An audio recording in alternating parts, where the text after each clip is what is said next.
everyone, welcome to Magnet Brains Hindi Medium channel. This is Palak Rakhiani, your English educator.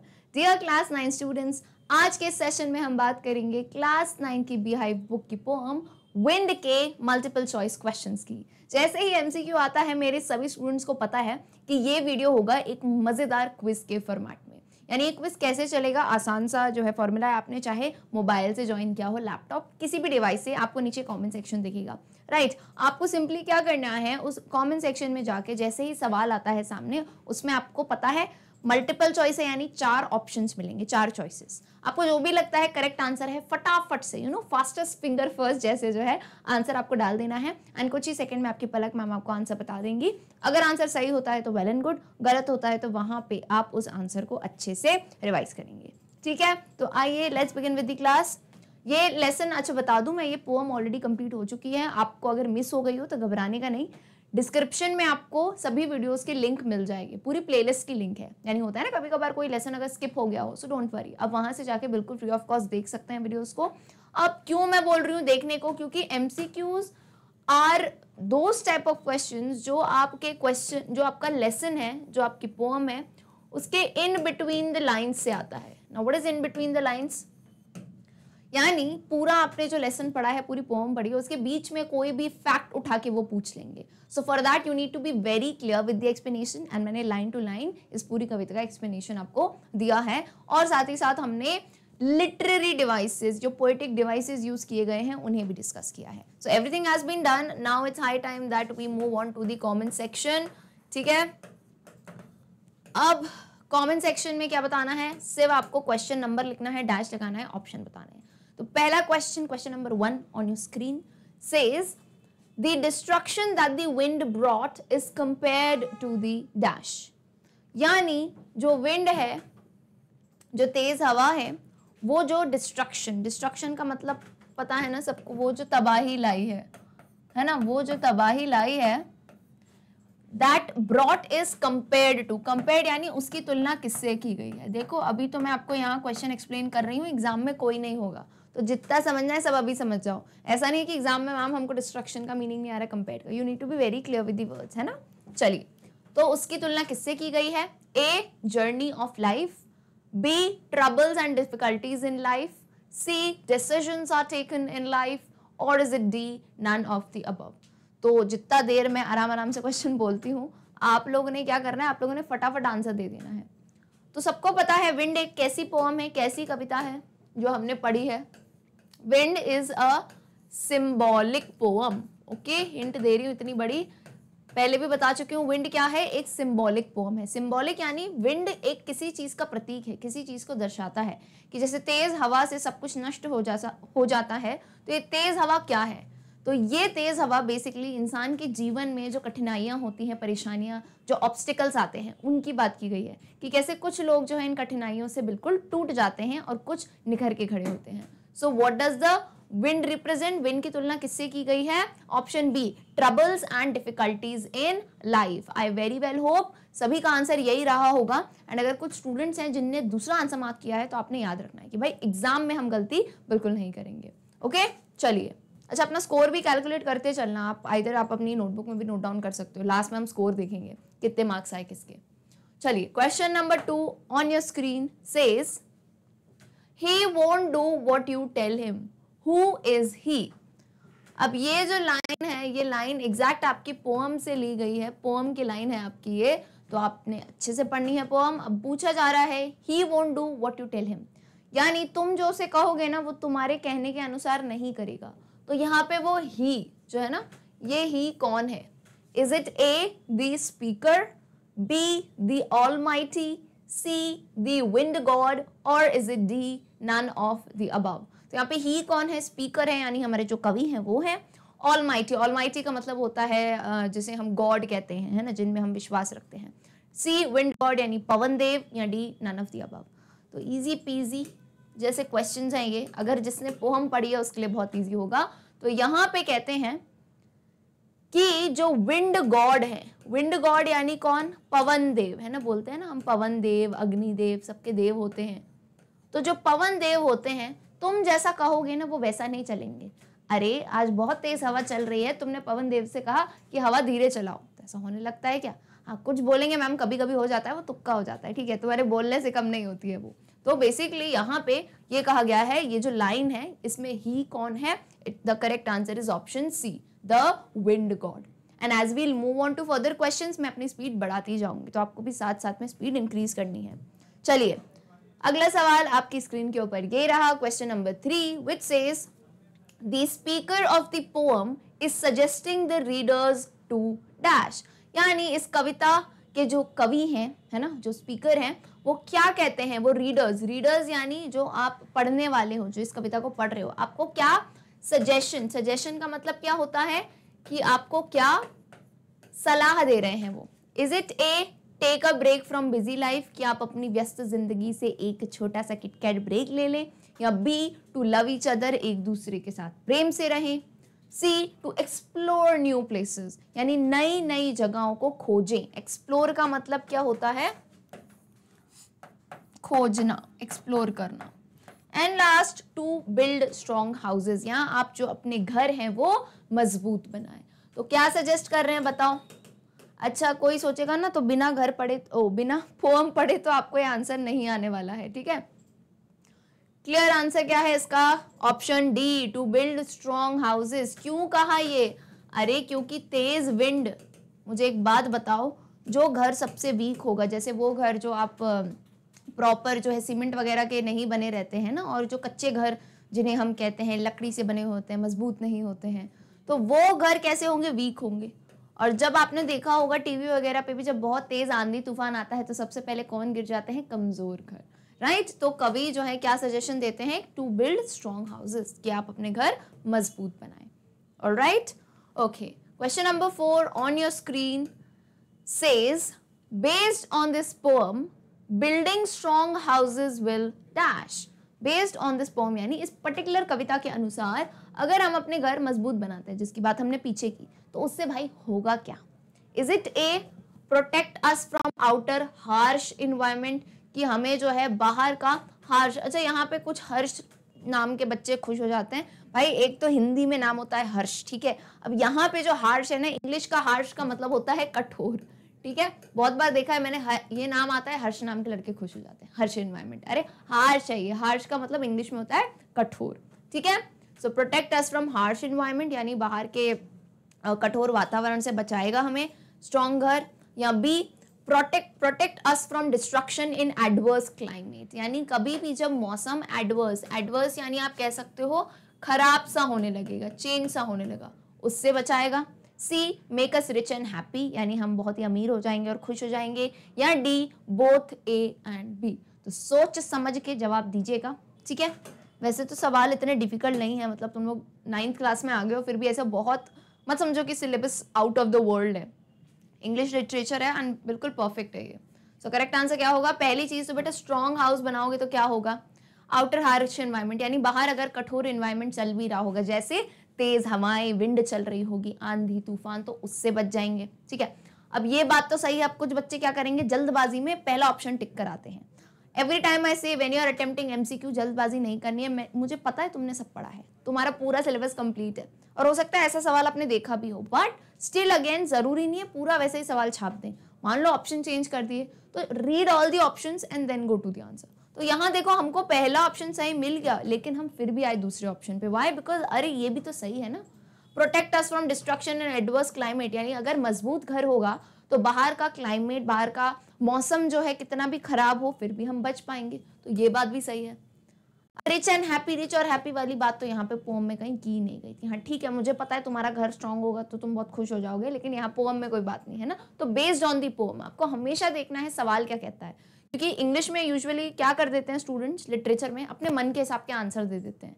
पर आपको ये समझना है कि आपने जो पार्ट पढ़ा है, जो कविता पढ़ी है, उसमें क्या दिया है, तो उसके हिसाब से रिच और हैप्पी की तो बात ही नहीं थी। सो ऑप्शन डी करेक्ट होता है, both A and B. Alright, तो एमसीक्यू को देखो मैं भी सॉल्व करी तो मैंने भग भग के सॉल्व नहीं किया है, थोड़ा सा टाइम दो, है ना, थोड़ा सा टाइम दो एंड देन आपका आंसर बिल्कुल करेक्ट आएगा।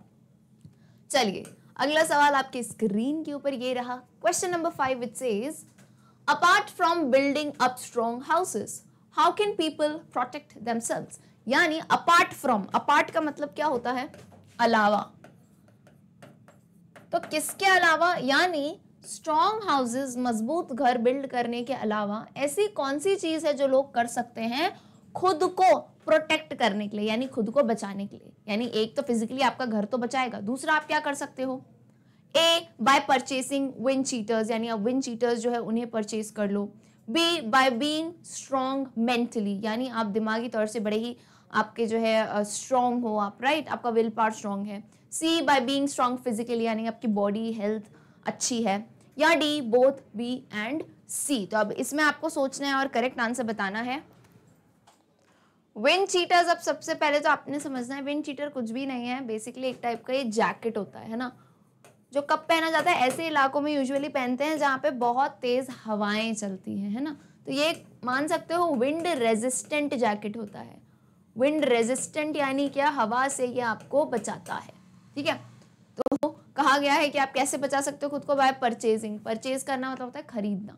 तो एक विंड चीटर खरीद लो, ऐसा जैकेट खरीद लो, या मेंटली स्ट्रांग हो और फिजिकली स्ट्रांग हो। तो मैं आपको बताऊं, पोएम में कवि विंड से बेसिकली क्या बताना चाह रहे थे कि विंड वो है जो आपके जीवन में दिक्कतें हैं, ठीक है। अब जो जीवन में दिक्कतें हैं उनके सामने कौन सा इंसान उभर के आ सकता है, जो इंसान स्ट्रांग हो, है ना, जो इंसान मजबूत हो। अच्छा, अब स्ट्रांग का मतलब, स्ट्रेंथ का मतलब मैं आपको पोएम में बता चुकी हूँ, सिर्फ फिजिकल स्ट्रेंथ नहीं होती है। एक तो ठीक है भाई आप हेल्दी हो, अच्छी बात है ना, एंड दूसरी क्या और मैटर करती है, मेंटल स्ट्रेंथ भी, कि आपका विल पावर स्ट्रांग है तो आप कोई भी नैया पार कर जा सकते हो, ठीक है। तो यहाँ पे पोएम के अनुसार कौन अपना प्रोटेक्शन कर सकता है, इंसान जो खुद में स्ट्रांग हो, both physically and mentally. Okay, so correct answer यहाँ पे क्या होगा, ऑप्शन डी, यानी बोथ बी एंड सी यहाँ पे करेक्ट है।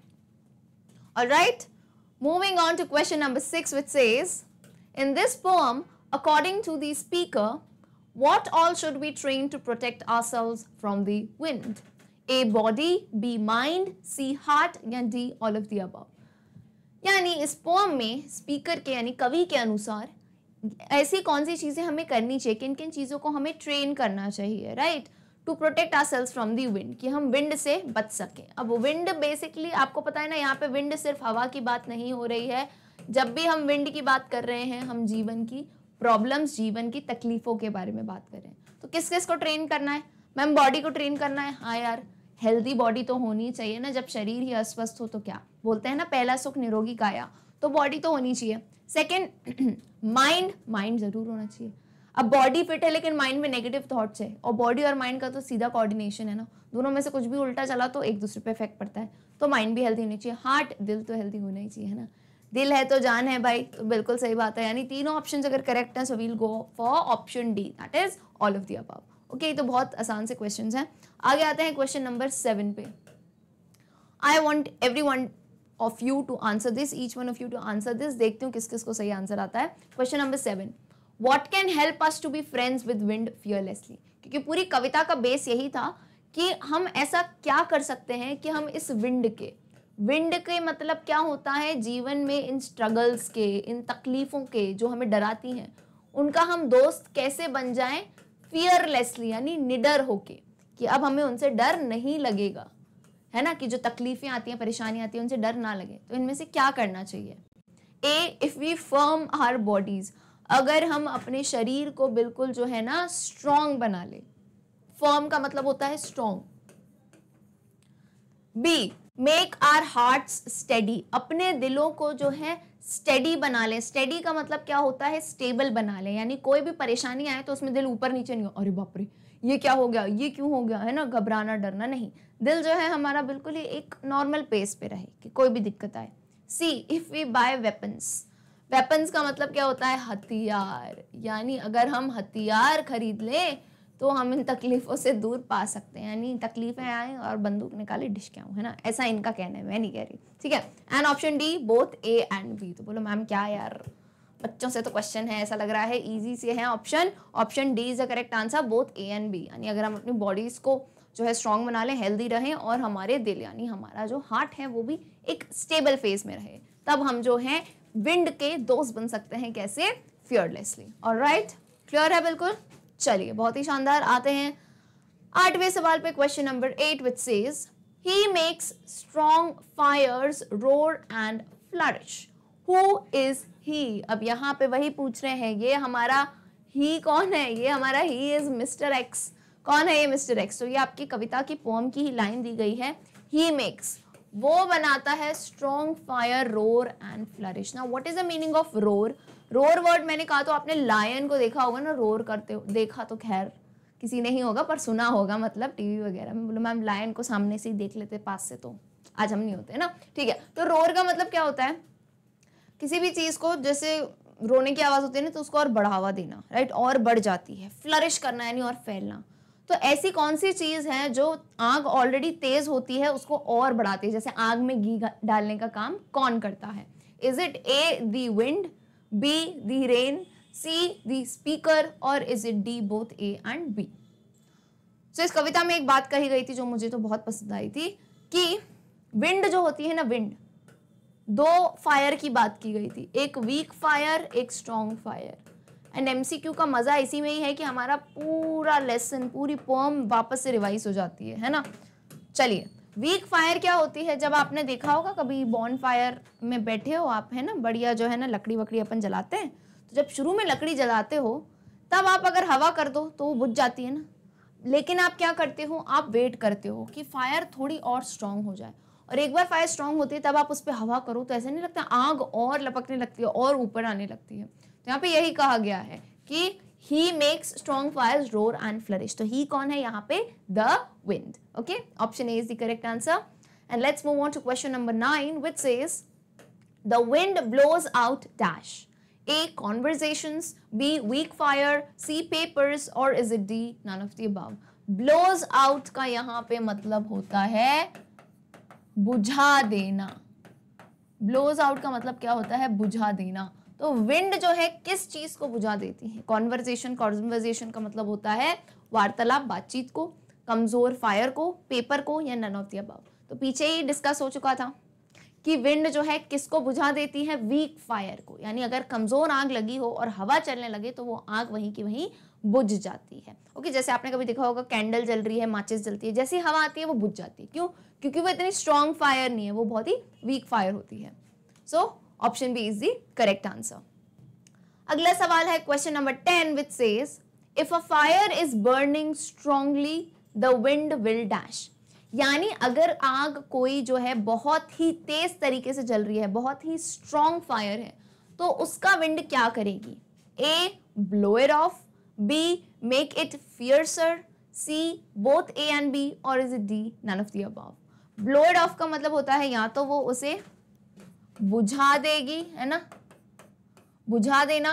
And make it fiercer, make it fiercer का मतलब क्या होता है? उसे वो और भी ज्यादा फियर्स, और भी ज्यादा स्ट्रॉन्ग एंड और भी ज्यादा तेज बना देगी। तो क्लियरली हमने बात की थी कि अगर कोई भी आग बहुत तेज चल रही है एंड आप उसमें, अरे चूल्हा वूल्हा भी देखे होंगे आपने, बॉन फायर सर्दियों में किया होगा, तो जब आग रहती है ना उसमें लकड़ी में, तो आप हल्का सा न्यूज़पेपर या वो लेके हल्के से ऐसे हवा करते हो स्ट्रॉन्ग फायर पे, तो वो फायर और क्या हो जाती है? फियर्स, और तेज होती है और बढ़ जाती है। So option B is the correct answer.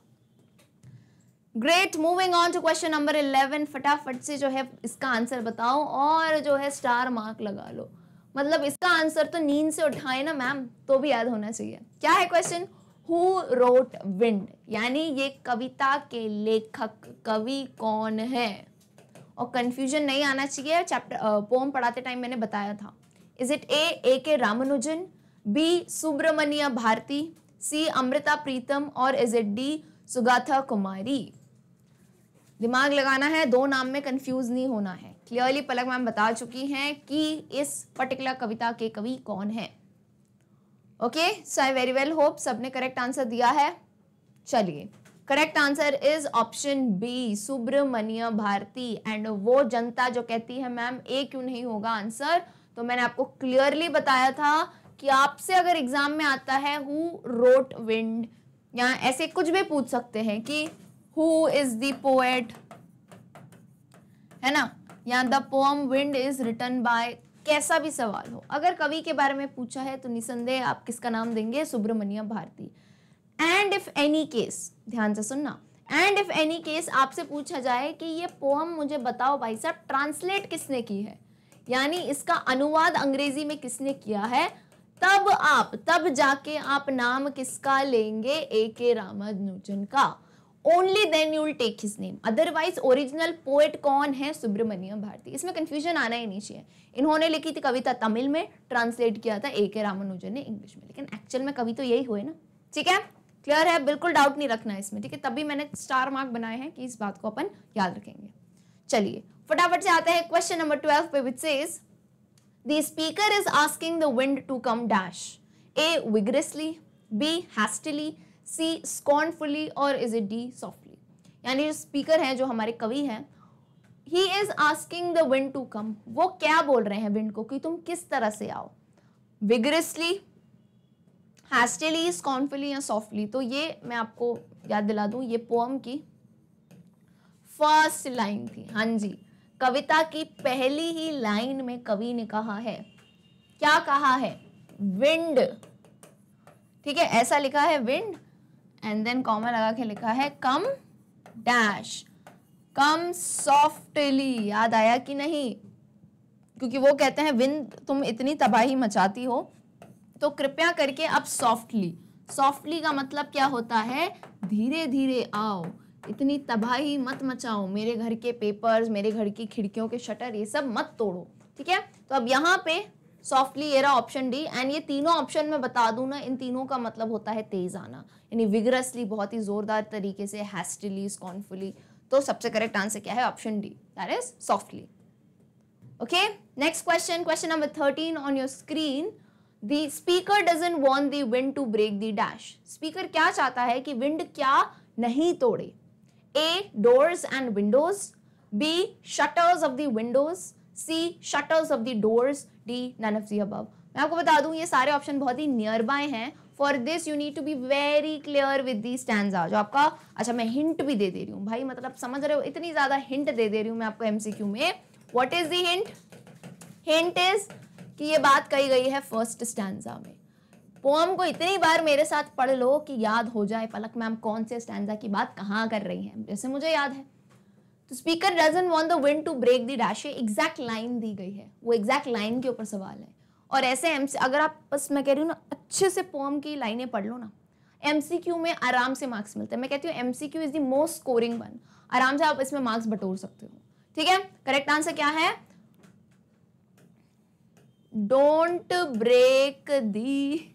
Don't break the shutters of the, किसके शटर्स मत तोड़ो, विंडोज के, खिड़कियों के शटर्स मत तोड़ो, ये लाइन कही थी कवि ने। So correct answer is option B, the speaker doesn't want the wind to break the shutters of the windows. Alright, question number 14 on your screen, जल्दी से बताइए इसका answer. The speaker in this poem talks to the dash. इस कविता में जो कवि हैं वो किससे बात कर रहे हैं, रेन से, विंड से, स्टॉर्म से, हेल से। So as the name suggest, correct answer क्या होगा, option B, that is wind. Question number 15, in the poem the speaker asks the wind not to dash the papers, A destroy, B take away, C scatter और is it D dry out. पहले ही stanza की बात है अभी भी, कि कविता में जो कवि हैं वो विंड को कहते हैं not to dash the papers, यानी उनके जो कागज रखे हुए थे उन्हें डैश मत कीजिए, डिस्ट्रॉय, टेक अवे, स्कैटर या ड्राई आउट। तो एग्जैक्ट वर्ड लिखा हुआ था पोएम में आपका। अच्छा, पेपर क्या होता है, जब भी आपके घर में ऐसे खुले पेपर्स रखे हुए हों एंड हवा चलती है तो वो क्या हो जाते हैं, बोलो मैम, इधर उधर चले जाते हैं, यानी बिखर जाते हैं। तो बिखरने को इंग्लिश में क्या कहते हैं, बिखरने को इंग्लिश में कहते हैं स्कैटर, यानी इधर तितर बितर हो जाना, बिखर जाना। So correct answer is option C, scatter. In the poem, the speaker asks the wind not to scatter the paper, कि मेरे जो कागज रखे हैं उन्हें तुम इधर उधर मत बिखेरो। ओके, वेरी वेल यार, आगे पहुंच गए हम क्वेश्चन नंबर 16 पे। अब देखते हैं इसका आंसर क्या है। The speaker doesn't want the shutter of the windows to be broken because, अच्छा अब ये क्वेश्चन जो है ना थोड़ा वैल्यू बेस्ड कह सकते हो या कॉमन सेंस टाइप का क्वेश्चन है। ये आपके पोएम में इस चीज को कहीं मेंशन नहीं किया गया, मैं बता रही हूँ, कॉमन सेंस के ऊपर है। स्पीकर कहता है कि मेरी विंडो की शटर्स को मत तोड़ो, इतना तो मैम पता था हमको। अब बोल रहे हैं वो उसने ऐसा क्यों कहा और 4 वजहें दे दी गई हैं। होता है कभी कभी एग्जाम में ये पोएम के ही बीच में कॉमन सेंस वाला क्वेश्चन दे देंगे जिसका आंसर तो नहीं दिया है, पोएम में एग्जैक्ट नहीं बताया है, लेकिन अल्टीमेट रिजल्ट यानी होता है ना कि और कुछ नहीं, यही बात हो सकती है। So is it option A, it protects one from the robbers, B it protects one from storm and rain, C it saves one from criminals, और is it D it protects one from wild animals. कि shutters of the window क्यों नहीं तोड़ो, window के जो shutter लगे होते हैं उन शटर्स का काम क्या होता है आपको पता है? विंडो के शटर्स का ऐसे तो बहुत सारे यूज होते हैं, लेकिन इनमें से एक परफेक्ट आंसर है। Every time in MCQs there is that one option which fits like absolutely perfect. So what is that option? Shutter क्यों लगे रहते हैं? देखो कभी भी बारिश वारिश होती है ना, आंधी तूफान आता है तो फिर शटर लगे रहते हैं ना, तो वो बारिश वो आंधी वो अंदर नहीं आ पाती है आपके घर तक, राइट? नहीं तो आपके घर में भी अंदर जो है पूरे बरसात का पानी आ जाएगा। So correct answer is option B, it protects one from storm and rain. ठीक है, रॉबर्स वगैरह हाँ होता है ये भी, लेकिन मैंने कहा ना मोस्ट परफेक्ट क्या बैठेगा यहाँ पे, सबसे परफेक्ट चीज तो यही बैठ रही है। सो क्वेश्चन 16 का आंसर हो जाता है बी। अब आते हैं हम हमारे अगले सवाल पे जो कि है the speaker is asking the wind not to throw down the dash. A. Cereals, B. Ornaments, C. Clothes, or is it D. Books? तो अगेन स्पीकर विंड को बहुत सारी चीजें बोलते हैं कि ये मत करो वो मत करो, तो इसमें से एक चीज और है, वो कहते हैं do not throw down the, यानी नीचे मत फेंको। किसको नीचे मत फेंको? सीरियल्स को यानी अनाज को नीचे मत फेंको, ऑर्नामेंट्स यानी जो अपनी ज्वेलरी वगैरह होती है उसको नीचे मत फेंको, कपड़ों को या बुक्स को। तो क्लियरली उन्होंने कहा था कि उनकी जो शेल्फ है ना, शेल्फ के ऊपर किताबें रखी हुई थी, तो मतलब हवा सोचो इतनी तेज थी, हवा की रफ्तार इतनी स्ट्रॉन्ग थी कि वो शेल्फ पे रखी हुई बुक्स भी गिर गई। तो यहाँ कवि कहते हैं that do not throw down the books. Okay, so correct answer is option D, books. Question number 18 says what did the wind do. अब इन सारे ऑप्शंस में से विंड ने क्या किया, तो पहले ऑप्शन पढ़ते हैं। A. threw down the books from the bookshelf, यानी बुक शेल्फ से किताबों को नीचे गिरा दिया। B. scattered the papers, यानी कागजों को बिखेर दिया। scattered word past tense है scatter का। C. came softly and then went away, यानी बहुत ही धीरे धीरे हवा आई और वो चली गई। या option D both A and B। सो एक एक ऑप्शन को अपन स्टडी करते हैं। What did the wind do, wind ने क्या क्या किया। तो पहली बात तो उसने बुक शेल्फ से बुक गिरा दी, अभी जस्ट पीछे ही हमने देखा था, तो बिल्कुल सही बात है। क्या हम इसे टिक करके भग जाएंगे? नहीं मैम, हम सारे ऑप्शंस पढ़ेंगे। Option B scattered the papers, क्या विंड ने पेपर्स को बिखेर दिया? बिल्कुल सही बात है, तो ये भी करेक्ट हो जाता है। अब क्या विंड सॉफ्टली आई और चली गई? नहीं मैम, इतनी तबाही करी है उसी के ऊपर तो पूरी कविता है, तो ये गलत है। तो करेक्ट आंसर हो गया ऑप्शन डी, यानी both A and B are correct. Okay, very well done. Next question is question number 19, which is a very easy question. Whom does the speaker accuse of making the room a mess? यानी छोटी सी poem होती है तो आप ये मत expect करो बहुत ही अलग सवाल है, बस क्वेश्चन पूछने के तरीके बदल जाते हैं। तो आपसे पूछ रहे हैं कि स्पीकर ने किसको अक्यूज किया। अक्यूज करना मतलब क्या होता है? किसी पे इल्जाम लगाना, है ना। तो किस पे इल्जाम लगाया कि उसके रूम को एक मेस बना दिया। मेस बना दिया यानी बहुत ही ज्यादा बिखेरा बना दिया, सब इधर उधर हो गया। Is it A the rain, B the wind, C the snow or D none of the above? जिनके ऊपर पूरा चैप्टर है, पूरी कविता है हमारी, it's option B the wind. Question number 20 says whom does the wind affect the most? अच्छा सवाल है, विंड जो है उसका अफेक्ट यानी उसका प्रभाव सबसे ज्यादा किस पे पड़ता है। A the poor यानी उन पे जो गरीब है, B the strong यानी वो जो मजबूत है, C the rich यानी वो जो अमीर हैं, या D the weak यानी वो जो कमजोर हैं। तो दो ऑप्शन तो पहले ही निकल जाते हैं एलिमिनेशन मेथड से। क्या स्ट्रॉन्ग और रिच तो होगा ही नहीं यहाँ पे।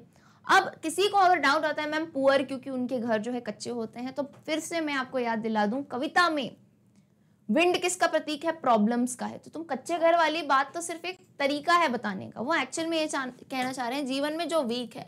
अब भाई वो वीक घर भी हो सकता है, वीक इंसान भी हो सकता है, कोई भी है ना, वीक पर्सनालिटी भी हो सकती है, वीक हार्ट भी हो सकता है। तो वो जो वीक है, वो जो कमजोर है, सबसे ज्यादा विंड जो है उसे अफेक्ट करती है, यानी परेशानियां सबसे ज्यादा उन पे प्रभाव डालती है। तो correct answer is option D the weak. समझ आया? Okay, question number 21 on your screen says he makes strong fire roar and flourish. What does this line imply? अभी पीछे हमने ये लाइन देखी थी। पहले सवाल क्या था, पहले आपसे पूछ लिया था कि भाई ही बताओ, तो ही तो हमने बता दिया। अब सवाल कहता है what does this line imply? Imply का है कि इस लाइन का भाई मतलब क्या है। इम्प्लाई में डर मत जाना मैम, ये कौन सा वर्ड आ गया। इम्प्लाई का मतलब बस पूछ रहे हैं कि इस लाइन का एक्चुअल में मतलब क्या है। Is it option A, the wind can nurture something which is already strong? B, the wind is capable of nurturing weak things? C, the wind will be a strong friend? और is it D, none of the above? तो correct answer क्या है भाई? Clearly पहला option दिख रहा है, the wind can nurture something which is already strong. यानी विंड किसको, और नर्चर, नर्चर का मतलब होता है किसी को पालना पोसना और बढ़ावा देना, है ना, तो बड़ा करना। तो विंड किसको बड़ा कर सकती है? Something which is already strong. तो वही बात की थी, अगर फायर खुद ही स्ट्रॉन्ग है तो विंड उसे और बढ़ावा दे सकती है। तो करेक्ट आंसर है ये बी का तो नहीं होगा, the wind is capable of nurturing weak things. क्या विंड में इतनी काबिलियत है, केपेबल है वो वीक थिंग्स को नर्चर करने में? नहीं। विंड स्ट्रॉन्ग फ्रेंड होगी, इस लाइन का इससे कोई मतलब नहीं है। आपसे पूछा है ना ये लाइन का मतलब बताओ, तो ये लाइन का मतलब is option A, the wind can nurture something which is already strong. All good, moving on to question number 22। His friendship is good, whose friendship is good. ये लाइन पोएम से है। बोला है कि उससे दोस्ती करना बहुत ही अच्छा होता है। अरे भाई किससे दोस्ती करना? इज इट ए, स्पीकर से, बी, विंड से, सी, गॉड से, या D, none of the above से? अकॉर्डिंग टू द पोएम क्या कहा गया है? विंड से अगर दोस्ती कर लो। और विंड से उनका क्या कहने का मतलब है? यानी जीवन में जो प्रॉब्लम्स हैं, जो परेशानियां हैं, अगर आप इनसे फ्रेंडशिप कर लोगे, दोस्ती कर लोगे ना, अपना दोस्त बोलोगे अरे वाह भाई प्रॉब्लम आएगी, नेक्स्ट टाइम बोलोगे इधर आ भाई चाय पीते हैं बैठ के, तो अगर उनसे आप दोस्ती कर लोगे तो वो प्रॉब्लम रहेगी नहीं आपके लिए ना, छोटी बात रहेगी। So correct answer is option B, the wind. Whose friendship is good, wins friendship is good. Question number 23। अभी मैंने समझाया था पीछे ये बात। रोर मीन्स, लेट मी सी कौन एक अच्छा लिसनर है जिसने पलक मैम की बात सुनी थी। रोर का मतलब क्या होता है? Roar means, is it A, a prolonged nod, B, a prolonged deep cry, C, growth, और D, none of the above? Roar करने का मतलब, अच्छा प्रोलॉन्ग का मतलब बता दूं। प्रोलॉन्ग का मतलब होता है लंबी, यानी वो चीज़ जो खिंच जाती है, लंबी। नॉड करना पता है? नॉड मतलब पता है? सर हिलाना, ऐसे नॉड करना मतलब है ना, हाँ मैम, ना मैम, ऐसे करते हो ना, तो नॉड होता है। प्रोलॉन्ग्ड डीप क्राई, लंबा, लंबी और डीप रोने की आवाज़, सी, ग्रोथ, और D, none of the above. तो इजी सी बात है, लायन को रोर करते हुए देखा, रोर, है ना, तो कैसे रोर करता है? आवाज निकालता है, लॉन्ग डीप क्राई, बहुत तेज, है ना। और सोचना मत कि पलक मैम एग्जाम्पल देंगी, क्योंकि मुझसे नहीं निकलेगी, ठीक है। तो रोर सुनना हो तो आराम से जाके जो है देख सकते हो आप, कहीं पे भी लायन रोर करता है। Option B, a prolonged deep cry is correct, ठीक है। हो सकता है आपको ऐसे वर्ड मीनिंग्स भी पूछे जा सकते हैं सवाल के तौर पे, ठीक है। चलिए अब फटाफट आओ क्वेश्चन नंबर 24 पे, मुझे बताओ इसका answer. His friendship is good, why his friendship is good. अभी तो पूछा था कि ये किसकी फ्रेंडशिप है, ठीक है। अब पूछ रहे हैं कि क्यों भाई, ठीक है उसकी दोस्ती अच्छी है, लेकिन ऐसा क्या वजह है, क्यों है उससे दोस्ती अच्छी? किससे? विंड से। Because A, it helps to make strong tractors, क्योंकि अगर विंड से दोस्ती करोगे तो स्ट्रॉन्ग ट्रैक्टर पता है ना, ट्रक जो होता है वो मिलेगा।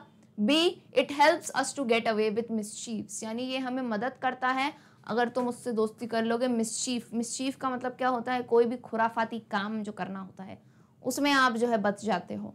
सी, it helps us to grow stronger, और अगर विंड से यानी तकलीफों से दोस्ती कर लोगे तो हम एक मजबूत इंसान बन सकते हैं। या डी, बोथ बी एंड सी। लगाओ दिमाग यार, बताओ मुझे, विंड से या तकलीफों से दोस्ती करने से स्ट्रॉन्ग ट्रैक्टर बनेंगे? नहीं मैम, ये तो बात ही नहीं है। और जब अगर तुम तकलीफों से दोस्ती कर लोगे तो तुम मिसचीफ यानी बुरे काम, खराब काम, खुराफाती काम कर पाओगे? नहीं मैम, ये तो बात ही नहीं है। Option C, it helps us to grow stronger, अगर हम विंड से दोस्ती करेंगे तो क्या हम स्ट्रॉन्ग हो जाएंगे? कैसे? यानी तकलीफों से दोस्ती करो और आप मजबूत इंसान बनो। So option C is the correct answer. चलिए क्लियर है। क्वेश्चन नंबर 25 पे आते हैं। We praise him every day, whom should we praise? ये लाइन अगेन कविता से ली गई है कि हम जो है उसे प्रेज यानी उसकी जो है बहुत ही ज़्यादा सराहना करते हैं, उसको शुक्रिया अदा करते हैं हर दिन। तो whom should we praise? whom का मतलब क्या होता है? किसको प्रेस करना चाहिए ना, या किसकी सराहना करनी चाहिए हमें? A the legend, B the speaker, C the wind god और D none of the above. तो यहाँ किसकी बात है? यहाँ बात की जा रही है पवन देव की, बेसिकली कि विंड गॉड, पवन देव किसका प्रतीक है? यहाँ तकलीफों का प्रतीक है। विंड किसका प्रतीक है? प्रॉब्लम्स का प्रतीक है। तो अगर आप प्रॉब्लम्स को डेली शुक्रिया करोगे कि यार अच्छा है तुम मेरे जीवन में आई, तभी तो मुझे कुछ करने का मन हुआ है ना, नहीं तो बढ़िया बेड ऑफ रोजेस पे घर में पड़े रहते हैं, सब हाथ में मिल रहा है तो कुछ करते क्या? कुछ करने का मन कब होता है? जब तकलीफें आती हैं। या तभी कभी कहते हैं we praise him every day, यानी हम पवन देव को, हम विंड को, तकलीफों को रोज जो है धन्यवाद करते हैं, उनका शुक्रिया करते हैं। Alright, so C is the correct answer.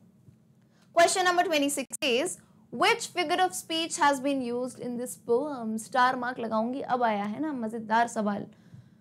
इस पर्टिकुलर कविता में कौन सा फिगर ऑफ स्पीच, कौन से अलंकार यूज किए गए हैं? Is it A repetition and anaphora, B simile, C hyperbole, या is it D none of the above? So basically अब पूरी फॉर्म में मैंने बताया था क्या क्या फिगर ऑफ स्पीच है। जो जो ऑप्शंस में दिए गए हैं फटाफट से मैं आपको रिकॉल करा देती हूँ, राइट? क्योंकि हो सकता है इसमें से एक फिगर ऑफ स्पीच का नाम आपने पहले शायद नहीं सुना हो। ठीक है, सबके नेम्स लिख लेते हैं। Anyone who wants you can note it down. Simile हो गया, एंड क्या बचा? हाइपरबोली। चलिए,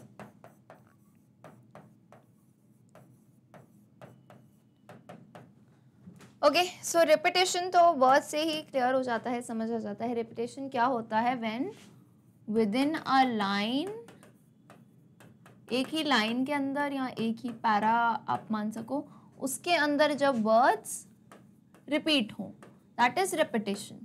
ठीक है, ये तो सिंपल सी बात है। रेपिटेशन हमको समझ आता है एक ही लाइन में या एक ही पैराग्राफ में। जैसे इस पर्टिकुलर लेसन में क्या आया था?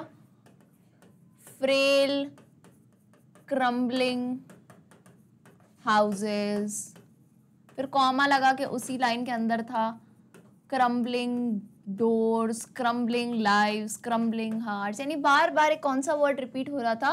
Crumbling, crumbling, that is repetition. अब एनाफोरा क्या होता है?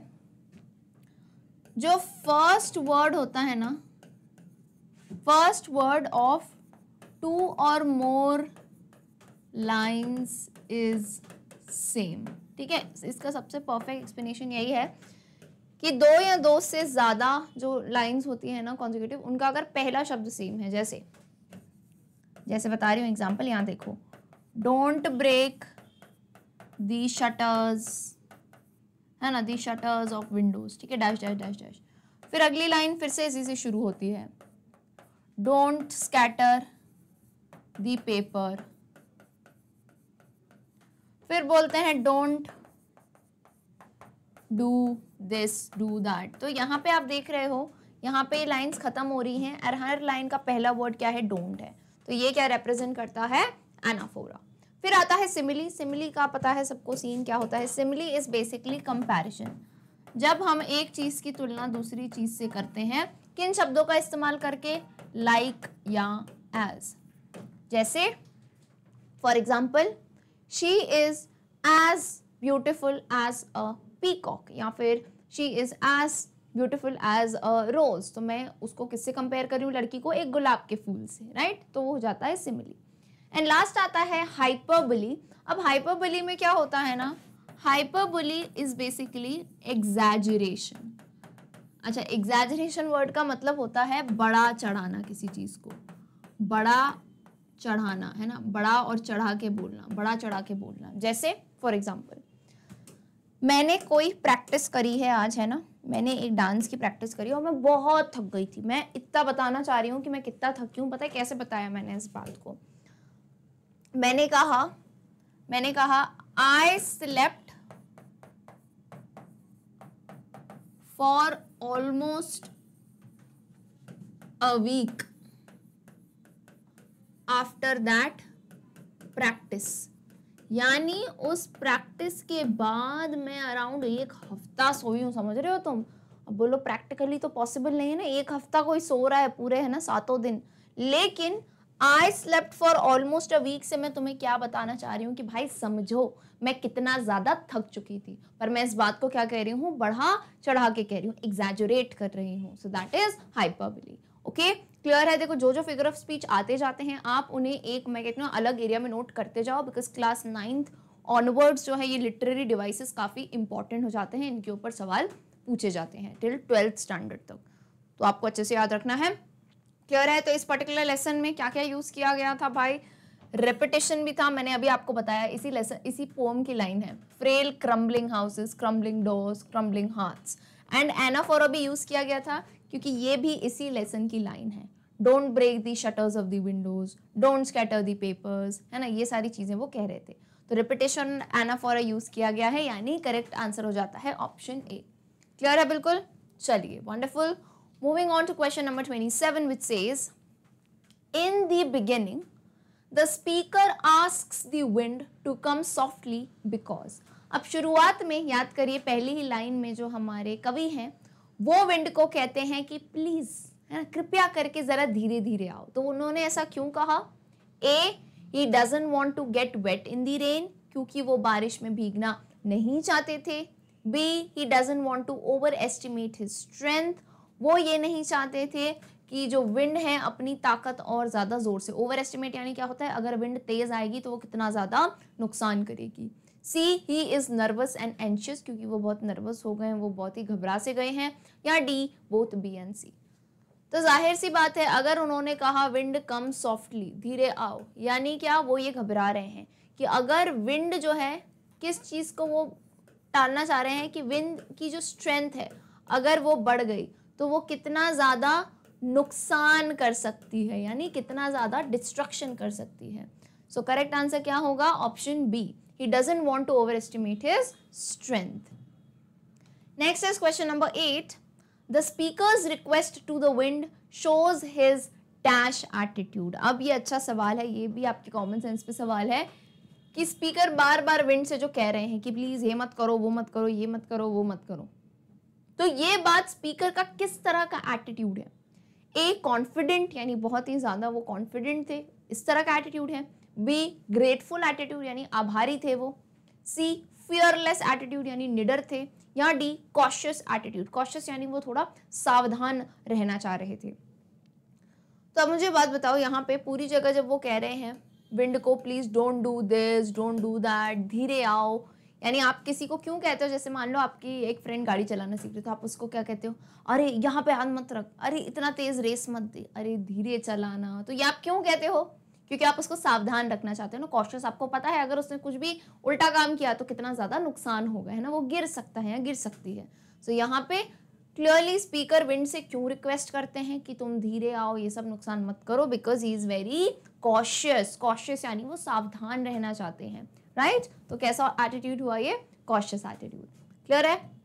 Okay, wonderful. क्वेश्चन नंबर 29, जल्दी से बताइए इसका आंसर, इंपॉर्टेंट क्वेश्चन है। What is the moral of this poem? यानी आपने ये पूरी कविता पढ़ी, इससे मॉरल क्या मिला, आपको क्या सीख मिली? मॉरल का बेसिकली मतलब क्या होता है, आपको क्या सीखने को मिला? Is it A, pray to the wind, B, be strong and rigid and you can overcome the obstacles, C, it's not good to be weak and poor, or is it D, none of the above? So what is the moral of this poem? इस कविता wind से हमने क्या सीखने को मिला? भाई हमको क्या सीखने को मिला? जल्दी से बताओ आंसर, देखना चाहती हूँ कि जनता ने क्या सीखा है इससे, है ना? अरे वाह, 2 येलो से हो गया 9 पिंक से, बढ़िया है। रंग बिरंगी लाइनें चल रही हैं, फटाफट से बताओ यार आंसर। आई नो आंसर आ चुका होगा। Pray to the wind, wind को प्रेयर करो, है ना, ऑब्स्टिकल्स पूजा करो उनकी। नहीं, एक्चुअल मॉरल ये नहीं है, मॉरल तो ये थोड़ी ना निकला।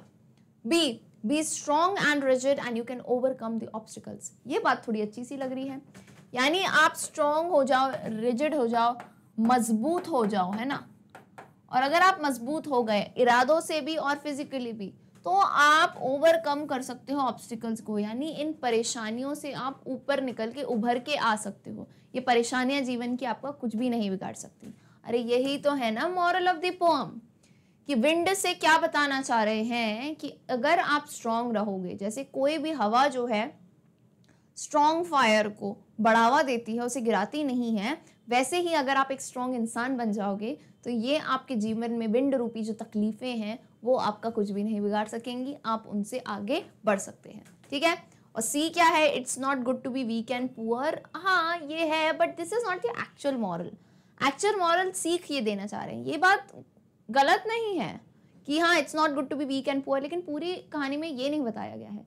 एसेंस क्या निकाला तुमने कि वीक और पुअर नहीं होना चाहिए, नहीं, क्या होना चाहिए वो बात बताओ ना। स्ट्रॉन्ग और रिजिड होना चाहिए ताकि तकलीफें जो हैं वो उनको आप ओवरकम कर पाएं। So option B is the perfect answer. मैं ये नहीं कहूँगी ऑप्शन सी इनकरेक्ट है, बात सही है, लेकिन एक ही ऑप्शन चूज करना है, so this one is the most perfect. Alright, चलिए, क्योंकि कुछ स्टूडेंट्स के सवाल आता है मैम ये आंसर क्यों नहीं हो सकता। अरे भाई एमसीक्यू है, एमसीक्यू में आपने अगर बोथ बीएनसी आता तो सोच लेते, लेकिन you have been asked only one, तो अब ओनली वन में सबसे परफेक्ट बात तो इसने पूरी बात ही कह दी ना कि स्ट्रांग रहो। अच्छा स्ट्रांग क्यों रहो, क्योंकि आप ऑब्स्टिकल्स को, प्रॉब्लम्स को ओवरकम कर सकते हो। ठीक है, चलिए अगला सवाल आपके स्क्रीन के ऊपर ये रहा, question number 30। Who is clever at poking fun at the weak? A. God, B. the rain, C. the wind, or is it D. none of the above? यानी इन सब में से कौन ही बहुत ज्यादा चालाक है ना, जिसे मैंने कहा था कविता पढ़ाते time that you are very चालाक ब्रो। तो हु इज दैट चालाक ब्रो जो कि कमजोरों का मजाक उड़ाने में, खिल्ली उड़ाने में बहुत ही ज्यादा चालाक है, बहुत ही ज्यादा एक्सपर्ट है। A god, B the rain, C the wind, D none of the above.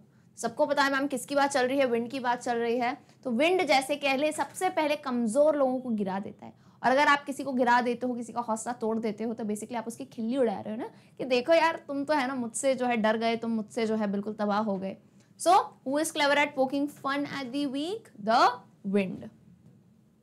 Question number 31 on your screen says, the wind could tear the pages of dash. A. magazine, B. newspaper, C. book या D. diary. अब कविता के अनुसार wind किसके पन्ने फाड़ सकती थी? अच्छा बोलोगे मैम सबके पन्ने फाड़ सकती है, कभी कभार न्यूज़पेपर के भी फाड़ देती है, बिल्कुल सही है। लेकिन फिर से मैंने क्या बताया, इंग्लिश लिटरेचर में you don't have to answer by yourself, आपको जो कविता में पॉइंट दिया है वो बताना है। तो इस पोएम में किसके पन्ने फटने की बात की गई है? बुक के पन्ने। ठीक है, मैं मानती हूँ मैगजीन में भी पन्ने होते हैं, मैं मानती हूँ न्यूज़पेपर में होते हैं, वो भी फट सकते हैं विंड से, but in the poem what is mention? It is mention book. So आपका करेक्ट आंसर होगा ऑप्शन सी। यही मैं एमसीक्यू के वीडियो से आपको बताना चाहती हूँ हर बार कि कहाँ सिली मिस्टेक्स करते हो। अब भावनाओं में बह जाओगे, अरे मैम न्यूज़पेपर में भी तो क्वेश्चन ही गलत बना दिया। क्वेश्चन गलत नहीं बना है, आपको ये समझना है कि आपकी पोएम क्या है। अगर आपको पोएम की सारी लाइनें पता होंगी, आपको पता है किस चीज़ की बात होगी, तो क्लियरली आपके दिमाग में एक ही आंसर आएगा, that is option C, book. और गुड, चलिए आते हैं फटाफट से, आप स्पीड बढ़ाते जाओ जैसे क्वेश्चंस बढ़ते हैं। Question number 32 says, the wind makes maximum mischief when it comes across people who are dash. A meek and mild, B loud, C violent, और इज इट डी रेबेलियस। यानी विंड जो है वो सबसे ज्यादा मैक्सिमम मिसचीफ का मतलब क्या होता है? सबसे ज्यादा खुराफात करना, सबसे ज्यादा जो है ना परेशान वो किसको करती है? जब किस तरह के लोग उसके सामने आते हैं। A meek and mild, meek and mild का मतलब होता है बिल्कुल ही कमजोर और जो है ना हल्के फुल्के लोग जो ऐसे घबरा जाते हैं। बी लाउड यानी जो बहुत तेज होते हैं। सी वायलेंट यानी वायलेंट, रेबेलियस, लाउड, तीनों का मतलब एक ही होता है कि बहुत ही ज्यादा गर्मजोशी होते हैं, बहुत ही ज्यादा जो है ना लड़ जाने की जिनमें जो है ना दम होता है। तो जाहिर सी बात है विंड सबसे ज्यादा परेशान किसको करेगा, सबसे ज्यादा मजाक किसका उड़ाएगा? वो जो मीक एंड माइल्ड है, यानी वो जो कमजोर है, यानी जिसको कुछ भी बोल दो तो वो सेल्फ डाउट पे आ जाता है कि अरे भाई मैं ऐसा हूं या मैं ऐसी हूं। ठीक है, तो meek and mild. Question number 33, the word frail means. हाँ जी, एमसीक्यू में वर्ड मीनिंग्स भी पूछे जा सकते हैं, तो तुम लोग को मैं याद दिला देती हूँ, पोएम की लाइन थी, फ्रेल क्रम्बलिंग हाउसेस। हिंट दे रही हूं ताकि शायद इससे आपको मीनिंग याद आ जाए, है ना। फ्रेल क्रम्बलिंग हाउसेस, तो यहाँ पे जो वर्ड फ्रेल है इसका मतलब क्या है? Is it A feel, B weak, C frozen, और is it D fake? Frail crumbling houses, crumbling होता है टूटना, हाउसेस तो पता है घर होता है, तो फ्रेल क्या हुआ? अरे भाई कौन से घर टूटेंगे? जाहिर सी बात है वो चीजें जल्दी टूटेंगी जो कमजोर होती हैं, वीक होती हैं, नाजुक होती हैं। तो करेक्ट आंसर क्या है? फ्रेल का मतलब है बी वीक। ओके, तो आप इसको अपने वोकैब इंक्रीज करने के लिए भी याद कर सकते हो। नेक्स्ट टाइम आपको कभी भी वीक वर्ड यूज करना हो तो उसकी बजाय एक नया वर्ड क्या यूज कर सकते हैं आप, frail. Okay, next is question number 34। Question number 34 is rafter means, क्योंकि यहाँ पे आपकी पोम में राफ्टर वर्ड का मतलब यूज किया गया है, तो उसका मतलब क्या होता है। An oversized tall pillar, B a column of wood covering the house, a beam forming part of roof internally, or is it D, a fence around the lawn? Rafter में एक बार समझाती हूँ, देखो आपको सिंपल सी चीज है, जैसे घर होता है ना, घर सबके घर होते हैं भाई, तो वही बचपन वाला जो अपन घर बनाते थे कि ऐसा एक घर बन रहा है यूं, वही बचपन वाला घर बना रही हूँ, घबराना नहीं कि बहुत कोई महान सा घर है, नॉर्मल सा एक घर है, ठीक है, ऐसे दीवार है, ऐसे दीवार है। अब कुछ घर होते हैं वैसे अपने आप पे नहीं होते हैं, यूजुअली थोड़ा नॉर्थ साइड में होते हैं जहाँ पे बर्फीले इलाके होते हैं ना, वहाँ पे ऐसे टाइप के जो घर होते हैं, ऐसी छत। अपने घरों में बहुत रेयरली ऐसा होता है ऐसी छत होती है, नॉर्मली छत होती है, ऐसी वाली जो छत होती है ना, उसको बेसिकली कहा जाता है ये इस टाइप से, जिसके ऊपर जो है ना टिका रहता है घर, लाइक दिस। यस, वही बचपन वाला घर बना रही हूँ, ऐसे जो बनाते हैं, ओके, है ना। तो इस टाइप से जैसे घर की छत होती है ना, तो इसको पर्टिकुलरली ये जो रूफ, ये जो बीम जा रही है, जो एक लाइन जा रही है ना, इसको राफ्टर कहा जाता है, ठीक है। तो जैसे होता है ना कच्चे घर होते हैं ज़्यादातर, कभी कभार ऐसे भी कच्चे घर होते हैं, तो उसमें सबसे पहले राफ्टर भी गिर जाता है ना, क्योंकि ये बहुत ज़्यादा स्ट्रॉन्ग नहीं होता है ये, है ना। तो ये बस एक रूफ को अंदर से जो एक सपोर्ट देता है ये, है ना, ये रूफ होती है, इसको एक सपोर्ट देने का काम करता है राफ्टर, ठीक है। समझ आया राफ्टर क्या होता है? तो अब देख लो आंसर, क्लियरली तो बता दिया मैंने, अंदर से जो एक रूफ का पार्ट बनाता है क्या है, ओवरसाइज टॉल पिलर नहीं है, अ column of would covering the house नहीं है, सी क्या है, a beam form part of roof internally, अंदर से ये रूफ का पार्ट बनाते हैं, जो बीम अंदर जा रही होती है, ऊपर तो रूफ है ही, छत है। So C is correct answer, a beam forming part of roof internally. Clear है? चलिए question number 35। In this poem the wind crumbles the dash, इस पर्टिकुलर कविता में विंड जो है किसको क्रम्बल, क्रम्बल का मतलब क्या होता है, किन चीजों को तोड़ देती है, तोड़ नहीं, तोड़ देती है, ठीक है। Is it A doors, B rafters, C lamp post, या D both A and B. तो पूरी पर्टिकुलर पोएम में डोर्स की बात की गई है, यस, राफ्टर्स की बात की गई है, लैंप पोस्ट की कहीं बात नहीं की गई है। सो करेक्ट आंसर क्या होगा, option D, both A and B, ठीक है। So in this poem the wind crumbles the doors and rafters, ठीक है। चलिए question 36। This action of wind of crumbling doors and rafters is dash, A queer, B harsh, C hazy, या D encouraging. यानी ये जो wind का action है जिससे यार दरवाजे टूट रहे हैं, जो है राफ्टर्स टूट रहे हैं, ये एक्शन किस टाइप का है, मतलब ये कैसा नेचर सजेस्ट करता है विंड का, कि विंड कैसी चल रही है, क्वियर चल रही है, बहुत ज़्यादा हार्श चल रही है, बहुत हेजी चल रही है, या बहुत इनकरेजिंग चल रही है। तो करेक्ट आंसर सबको क्लियरली पता है मैम, हार्श होगा। हार्श, जितने भी हर्ष हैं सब खुश हो जाओ। हार्श यानी कैसी हो रही है, कठोर। अच्छा, क्वियर और हेजी का मतलब मुझे लगा तुम लोग को आ जाए समझ, नहीं आएगा तो बता देती हूँ।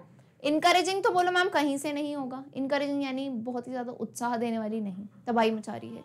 हेजी का मतलब होता है, हेजी मतलब बहुत ही ज़्यादा ना लाइट, जिसे आप मान सकते हो। क्वियर और हेजी इस बहुत ज़्यादा लाइट या शांत वाले डायरेक्शन में जाते हैं दोनों वर्ड्स। तो हार्श का मतलब ये होता है यहाँ पे कठोर। और अगर कोई देखो, अगर कोई हवा चीज़ों को तोड़ रही है, दरवाजे टूट रहे हैं, घर टूट रहे हैं, राफ्टर टूट रहे हैं, यानी वो बहुत ज़्यादा हार्श है, बहुत तेज और बहुत कठोर है। Alright, so correct answer to this question is option B. Alright, चलिए आते हैं क्वेश्चन नंबर 37 पे। In this poem the wind also breaks, यानी इस पर्टिकुलर कविता में वी ऑल नो कि विंड बहुत सारी चीजें तोड़ रही है।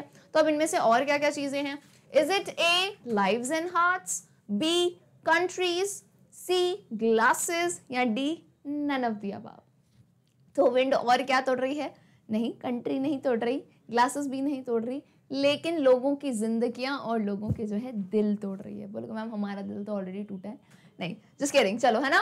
So option A lives and hearts. दिल कभी भी मत तोड़ा करो अपना छोटी छोटी चीज़ों पे जीवन में, चाहे ये नहीं हुआ मैम, मार्क्स नहीं आए, ये हो गया, दोस्त साथ नहीं है, दोस्त अलग हो गए, ये सब चलता रहेगा यार, life is nothing accept change, ठीक है, हौसला बनाए रखो। आगे आ जाओ क्वेश्चन नंबर 38 पे। विनो मीन्स डैश। विनो करने का मतलब क्या होता है? जैसे आपकी कविता में लाइन यूज की गई थी, विंड गॉड विनोज।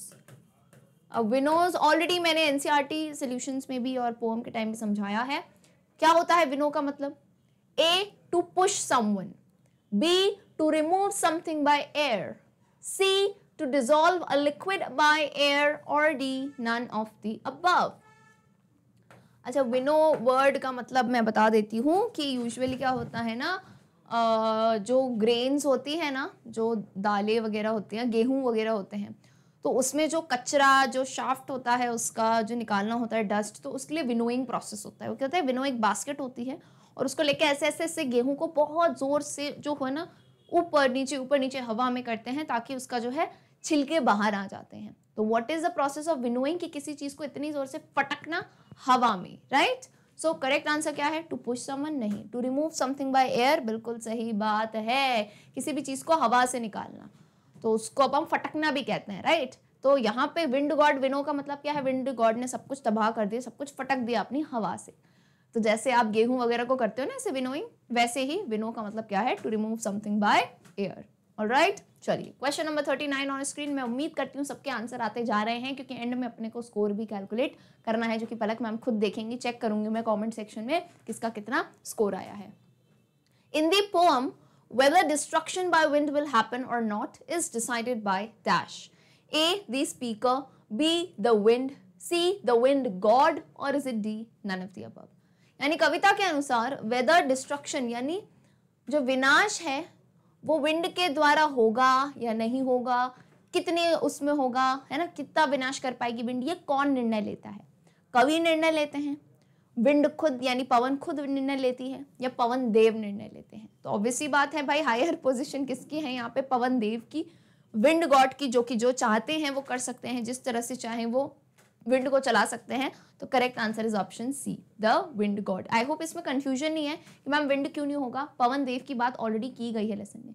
तो विंड गॉड, गॉड जब भी हम किसी को दे देते हैं टाइटल, तो यानी क्या हुआ कि दैट पर्सन इज और दैट थिंग इज सुपीरियर, यानी सुपीरियर हो गई, यानी वही हैंडल कर रही है। ऑलराइट, चलिए बहुत ही बढ़िया।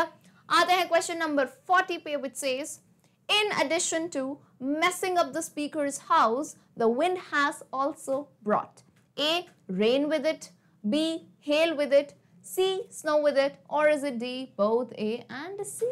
यानी एक तो विंड ने जो है ऑथर का यानी हमारे जो स्पीकर हैं उनके घर को मैसअप कर दिया, तबाह कर दिया। अरे याद करो ना, पेपर इधर उधर फैला दिए, विंडो की शटर तोड़ दी।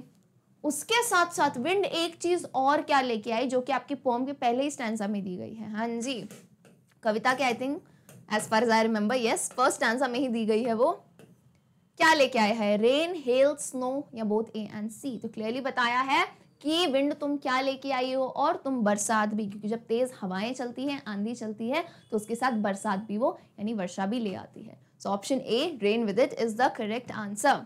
Okay, question number 41 says poking fun means. यहाँ पे आप याद करो, ये लाइन दी गई थी, मैं आपको पूरी लाइन भी लिख के बता देती हूँ, मतलब इतनी चीज़ें मैं याद दिला दे रही हूँ कि भाई देखो, लाइन थी पोएम में, you are very clever, you are very clever at poking fun at weaklings. हाँ जी, पोएम की ही लाइन है, ये कविता की लाइन है। तो अब आपसे पूछा गया है इसमें, यार ये जो वर्ड है पोकिंग फन, इसका मतलब बताओ। देखो मैं तुम्हें एक बात बता देती हूँ, पोकिंग का एक्चुअल में मतलब तो ये होता है ना, कोई भी तीखी चीज़ होती है ना, यहाँ जैसे उंगली ले लो, ये उंगली का एंड हो गया, या ये हो गई पेन का एंड हो गया, तो जैसे किसी को ऐसे ऐसे ऐसे करना, अरे सुनना, ऐसे दोस्त को नहीं करते, सुनना सुनना भाई, सुनना सुनना, ऐसे ऐसे करते हैं ना, मतलब ऐसे उंगली से। तो पोकिंग का मतलब बेसिकली वही होता है। अब poking fun, poke fun basically एक फ्रेज है जिसका मतलब होता है कि आप किसी को, if you are poking fun which means you are making fun of someone, है ना, आप किसी का मजाक बना रहे हो। जैसे यहाँ पे किसको कहा गया है? विंड को, कि भाई विंड तुम तो बड़ी ही चालाक है ना, यू आर वेरी चालाक ब्रो, तुम क्या करती हो, तुम जो है वीकलिंग्स यानी जो कमजोर लोग हैं उनका मजाक बना देती हो, उनको गिरा के, है ना, उनको जो है क्रम्बल करके। सो इन दिस पर्टिकुलर केस सिर्फ आपसे पोकिंग का मतलब नहीं पूछा है, पोकिंग फन का मतलब पूछा है। तो अब मुझे बताओ इन चारों ऑप्शन में से क्या आंसर दोगे? इतनी हिंट जब दे दी है मैंने। Is it A jabbing with a sharp end, B hitting with a blunt object, C making jokes, या डी मेकिंग लाउड नॉइज? तो अगर सिर्फ पोकिंग का मतलब पूछते ना मुझसे तो मैं ए कहती कि जैबिंग विद अ शार्प एंड, जैब करना यानी ऐसे ऐसे ऐसे ऐसे करना किसी को, है ना, यूं यूं यूं करना कि सुन भाई सुन। लेकिन पोकिंग फन पूरा जो आपसे पूछा है फ्रेज, तो उसका मतलब होता है सी मेकिंग जोक्स। क्लियर है? बात क्लियर हुई? अगर आपसे सवाल में ऐसा आ जाए सिर्फ पोकिंग का मतलब पूछे तो बच्चा क्या दोगे answer? A. And poking fun ये पूरा फ्रेज हो तो इसका मतलब होता है किसी का मजाक उड़ाना, that is making joke. All good? चलिए क्वेश्चन 42 ऑन योर स्क्रीन। बस कुछ ही 8 ही और क्वेश्चंस बचे हैं, फटाफट से सॉल्व करो ताकि लास्ट में स्कोर कैलकुलेट कर पाओ। विंस फ्रेंडशिप इज डैश, यानी विंड के साथ दोस्ती करना क्या है? A unhealthy, B harmful, C selfish, या डी गुड? यानी अनहेल्दी सेहत के लिए हानिकारक, हार्मफुल का भी मतलब वही होता है, सेल्फिश का मतलब होता है मतलबी, या डी गुड? सो कविता की फिर से लाइन याद दिला दूं, हिज फ्रेंडशिप, मतलब इतनी बार जो है ना मैं लिख दूंगी लाइनें कि बोलोगे मैम अब तो पोम जो है ना दिलो दिमाग में घुस चुकी है हमारे। His friendship is good, this was the line of the pome. याद आई? तो किसकी फ्रेंडशिप गुड है? हिज कौन है यहाँ पे? हिज है हमारी विंड, हमारी यानी सबकी जो होती है विंड हवा, उसकी बात है। सो correct answer is option D, winds friendship is good. Wind यानी परेशानियों से दोस्ती करना अच्छा होता है। 43 that the wind won't do what we tell him shows its dash, यानी अगर हम विंड को जो बोले वो नहीं करेगी। बात आई थी ना कि he won't do what you tell him to do, कि विंड को तो जो तुम कहोगे कि भाई धीरे चलो तेज चलो वो ऐसा नहीं करेगी। तो इस चीज से क्या पता चलता है कि विंड का इस टाइम पे एटीट्यूड कैसा है, किस तरह की है wind? A reluctant, B indifferent attitude, C stubborn attitude, D confident attitude? अब सही ऑप्शन कैसे सेलेक्ट करोगे? जब आपकी वोकैबुलरी अच्छी होगी जी, आपको इन चारों वर्ड्स का मतलब तो आना चाहिए। तो सबसे पहले आओ, रिलक्टेंट का मतलब क्या होता है, और जिसको आंसर आता है वो तो शांति से फटाफट से ऑप्शन बता दो मुझे, है ना, और बाकी जिसको समझ नहीं आया मीनिंग वो देखो। रिलक्टेंट एटीट्यूड का मतलब होता है, रिलक्टेंट का बेसिकली मतलब होता है ना हिचक, है ना, एक हिचक होना, हिचकिचाने वाला एटीट्यूड, ठीक है।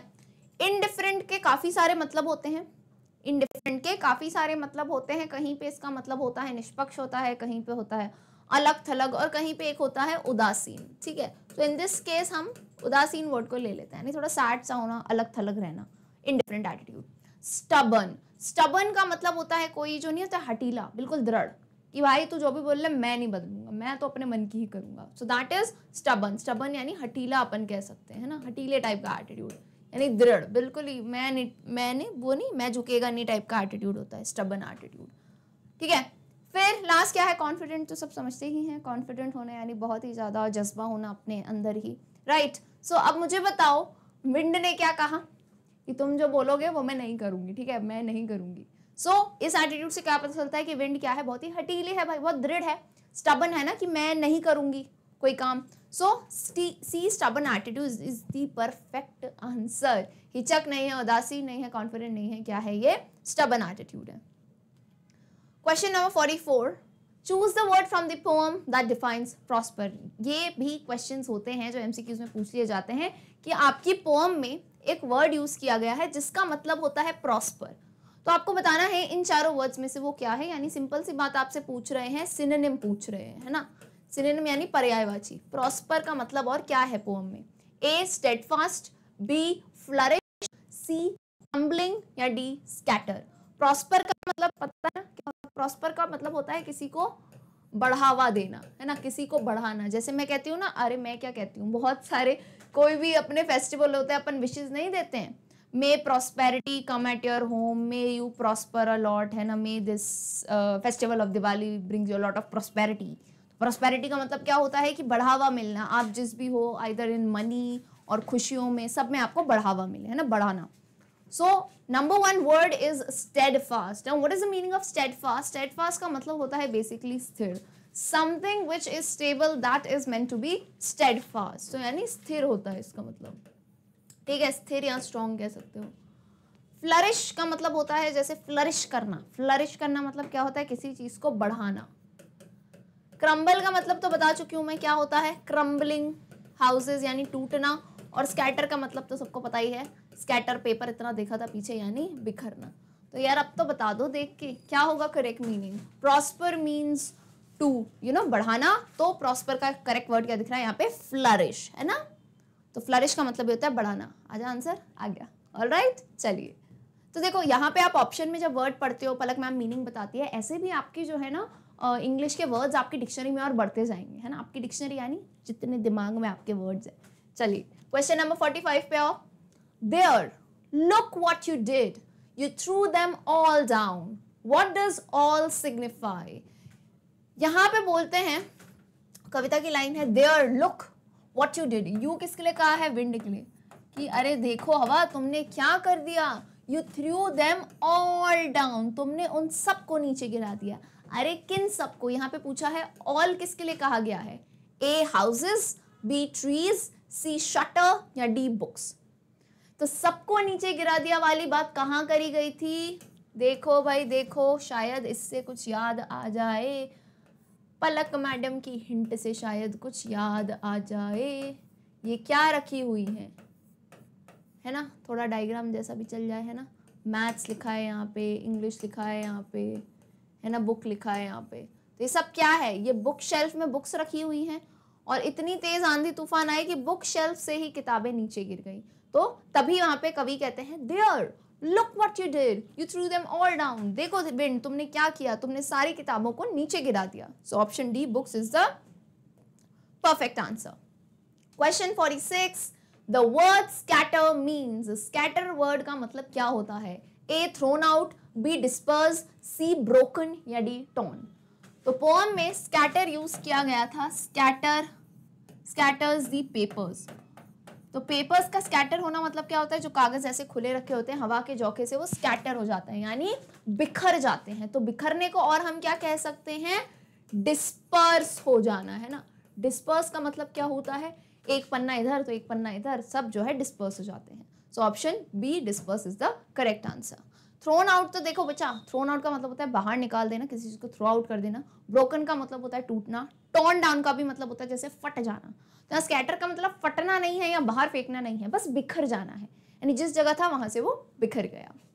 Great, a few more questions. Question number 47 on your screen says, who has been addressed as very clever in the poem. इस कविता में यू आर वेरी चालाक ब्रो, यानी चालाक किसको कहा गया है, रेन को, स्पीकर को, विंड को, या none of the above. So clear थी बात, यहाँ पे कवि जो है विंड को कहते हैं कि तुम बहुत ही चालाक हो, क्योंकि तुम जो है कमजोर लोगों का बड़े बेढंग तरीके से जो है मजाक उड़ाते हो। So wind is the correct answer.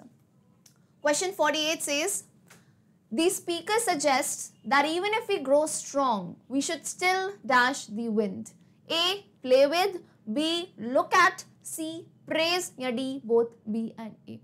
यानी कवि कहते हैं कि अगर हम स्ट्रॉन्ग भी हो जाएं फिर भी हमें हर दिन विंड को क्या करना चाहिए। अच्छा, यहाँ विंड से सबको पता है किसकी बात हो रही है, जीवन में कठिनाइयों की, डिफिकल्टी की। तो चाहे हम कितने भी मजबूत बन जाए, लेकिन हमारे जीवन में जो कठिनाइयां हैं हमें उन्हें हर रोज क्या करना चाहिए, प्रेज करना चाहिए। प्रेज यानी क्या, उनका धन्यवाद करना चाहिए, उनको खुशी, उनको बोलना चाहिए, आभार प्रकट करना चाहिए। क्यों, क्योंकि आप थे, अगर परेशानियां आई तभी तो हम इतने मजबूत बन पाए। Okay, wonderful. क्वेश्चन नंबर 49, सिर्फ 2 ही क्वेश्चंस बचे हैं, जल्दी से बताइए इसका answer. The wind God dash, सिर्फ 2 आपको अक्षर लिखे हैं यहाँ पे, विंड गॉड डैश कंप्लीट करना है। तो आइए ऑप्शन देखते हैं। ऑप्शन ए इज मर्सीफुल, उसको कंप्लीट करते हुए, है ना, कि the wind god is merciful, या B crushes the weak ones, C comes peacefully, या D none of the above. So clearly option A और सी का मतलब एक ही है। पीसफुली या मर्सीफुल का मतलब होता है, मर्सी का मतलब होता है किसी पर रहम खाना, है ना, रहम खाता है, और कम्स पीसफुली यानी शांति से आता है। तो क्लियरली हमें पता है विंड गॉड ने क्या किया है। विंड गॉड क्या करते हैं, जो वीक हैं, जो कमजोर घर होते हैं, कमजोर जमीनें होती हैं, कमजोर लोग होते हैं, उनको पहले वो जो है क्रश कर देती है, यानी पूरी तरह से नष्ट कर देती है या तबाह कर देती है। So option B is the correct answer. The wind god crushes the weak ones. And here we come finally to the last question, which says the wind was translated from Tamil by A. Subramania Bharati, B. A. K. Ramanujan, C. A. K. Mahadevan या D. A. K. Rajveer। सो यहाँ पे पूछा गया है wind जो थी poem उसको तमिल से इट वॉज ट्रांसलेटेड फ्रॉम का मतलब समझते हो कि तमिल भाषा से किसने ट्रांसलेट किया था, यानी तमिल में पहले वो लिखी गई थी, उसको ट्रांसलेट करके इंग्लिश में किसने लिखा। देखो ऐसे अलग से सवाल आएगा तब आप दूसरा वाला नाम लेंगे और पूरा नाम याद रखना है, ऐसा नहीं कि सरनेम और फर्स्ट नेम दोनों में से कोई एक याद कर लिया। देखो क्योंकि फर्स्ट नेम सेम है तीन का, ए के सुब्रमण्य भारती तो होगा ही नहीं क्योंकि ये ओरिजिनल राइटर हैं, ओरिजिनल पोएट हैं, इन्होंने तमिल में लिखा था। ट्रांसलेट किसने किया था? Option B A.K. रामानुजन ने। ओके सो सारे आई थिंक हर टाइप के हर वैरायटी के क्वेश्चंस मैंने कवर करा दिए हैं ताकि एग्जाम में किसी भी दुनिया का क्वेश्चन आ जाए सारे मेरे स्टूडेंट जो है इसे सॉल्व कर पाएंगे। ऑलराइट, मैं उम्मीद करती हूँ सबने ईमानदारी से अपना स्कोर कैलकुलेट किया होगा। ऐसा नहीं है कि पलक मैम एक्सपेक्ट करती हैं 50 आउट ऑफ 50 लाओ, नहीं, गलतियां हो रही हैं ठीक है, बस मेरी कहाँ उम्मीद है आपसे कि जो आप गलतियां कर रहे हो ना उसमें इंप्रूवमेंट होना चाहिए।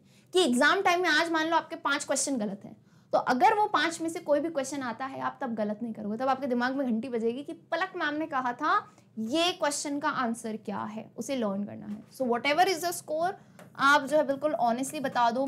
हो सकता है किसी के 40 आउट ऑफ 50 आए, 45 हो, 30 हो, 20 हो, जितने भी आए हो अपने स्कोर कैलकुलेट करके मुझे कमेंट सेक्शन में ज़रूर बताएं। And my dear 9 students, with this we end the session for MCQs। उम्मीद करती हूँ आपको काफ़ी कुछ सीखने को मिला होगा। अब थोड़ा बहुत मैं बता देती हूँ हमारे चैनल के बारे में। Magnet brains Hindi medium channel आपको देता है एब्सोल्युटली फ्री एजुकेशन, यानी यहाँ आप जितने कोर्सेज देख रहे हो ना इन सभी के वीडियोस आप एक्सेस कर सकते हो, तो आप इन्हें अपने फ्रेंड्स के साथ अपने कजन्स के साथ ज़रूर शेयर करें। एंड लास्ट थिंग, आप हमारे चैनल पे सब्सक्राइब करें ताकि जितने भी अपडेट्स हैं ना आपको मिलते जाए। और आई नो सब कहीं ना कहीं सोशल मीडिया पे होंगे, so you can also follow us on our Instagram handle. See you all my dear students in the next session. Till then, good bye.